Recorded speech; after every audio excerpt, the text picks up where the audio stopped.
कपिल वाजपेयी आवास विकास परिषद में रहता हूँ, पूर्व पार्षद हूँ और इस वक्त उत्तर विधानसभा से आम आदमी पार्टी का प्रत्याशी। आज की प्रेस कॉन्फ्रेंस रखने का विषय क्या है? विषय है आवास विकास परिषद के अधिकारियों के द्वारा एक बेशकीमती जमीन जो लगभग जिसकी कीमत 1000 करोड़ के आसपास की है, उस 1000 करोड़ की जमीन को मात्र 166 करोड़ रुपए में बेच दिया, जिसमें अधिकारी संलिप्त हैं। अधिकारियों ने जमीन के बड़े घोटाले को किया है। ये पूरा विषय है। ये ज़मीन जो आप बता रहे हैं घोटाले में है, ये ज़मीन किस यूज़ में और कहाँ आ सकती थी, जो कि बताऊँ बेच दी गई? आवास विकास परिषद का या एडीए विकास प्राधिकरणों को बनाने का एक छोटा सा उद्देश्य है सरकार का।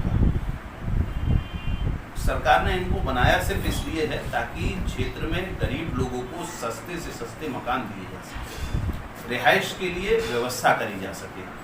इस गवर्नमेंट में, पिछली गवर्नमेंट में इस योजना के तहत उन्होंने छोटे छोटे 2 पेज निकाले कि आवास विकास के एक जमीन के टुकड़े पे कुछ विवाद है।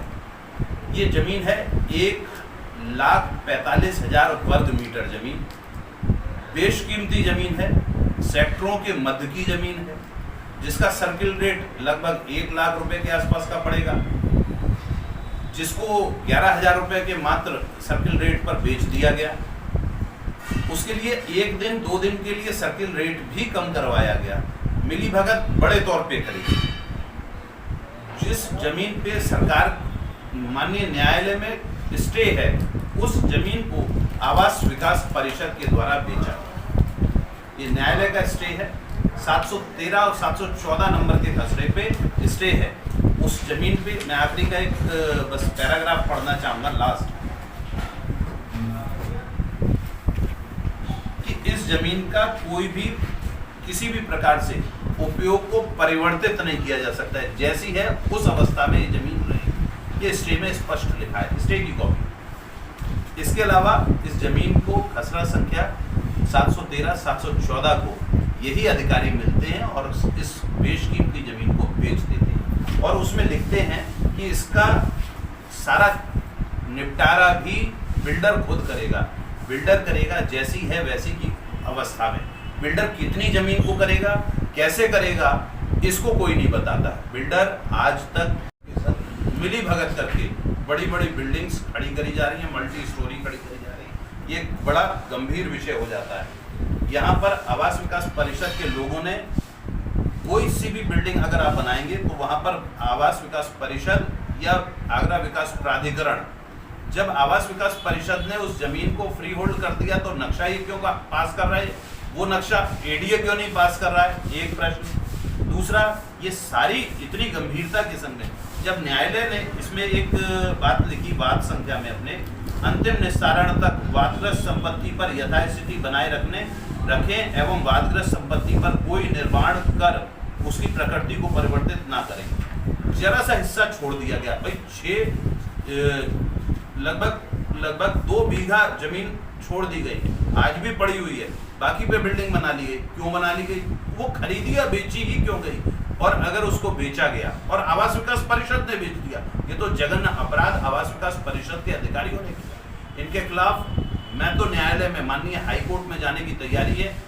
1-2 दिन के अंदर न्यायालय में जाऊंगा ही जाऊंगा, लेकिन ये सच्चाई आप लोगों के माध्यम से सबके सामने रखना चाहता हूँ। पिछली बार मैंने इस विषय को उठाया था, उसके 2-4 दिन बाद मेरा एक्सीडेंट कर दिया था और गंभीर स्थिति में लगभग 4 महीने तक बिस्तर पे पड़ा रहने के लिए मजबूर था। आज आपके समक्ष सिर्फ इसलिए हूँ कि दोबारा से कोई बड़ी घटना नहीं कर दें। मैं न्यायालय जाने के लिए तैयार हूँ।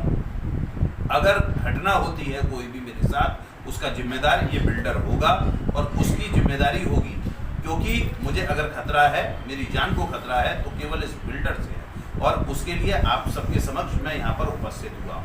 मैं सबूतों के, इन्होंने जितनी जमीन खरीदी और जिन जिन से ये जमीन खरीदी गई और इस पे जो रिपोर्ट लगाई परिषद के लोगों ने, वो सारी रिपोर्ट इन्होंने किस प्रकार से जमीनें खरीदी और उन जमीनों को खरीद के कैसे ये जमीनों का पूरा गुल्लुगारा कर रहे हैं। भाई जब तुमने ये जमीन, दूसरा जिस समिति में ये पहले सचिव थे ओपी चेंस के मालिक, शोभित अग्रवाल साहब गोयल, और उन्होंने ही वही व्यक्ति, ये सरकार की रिपोर्ट है, ये मेरी रिपोर्ट नहीं है, ये सहायक आवास आयुक्त एवं सहायक निबंधक सहकारिता की रिपोर्ट है।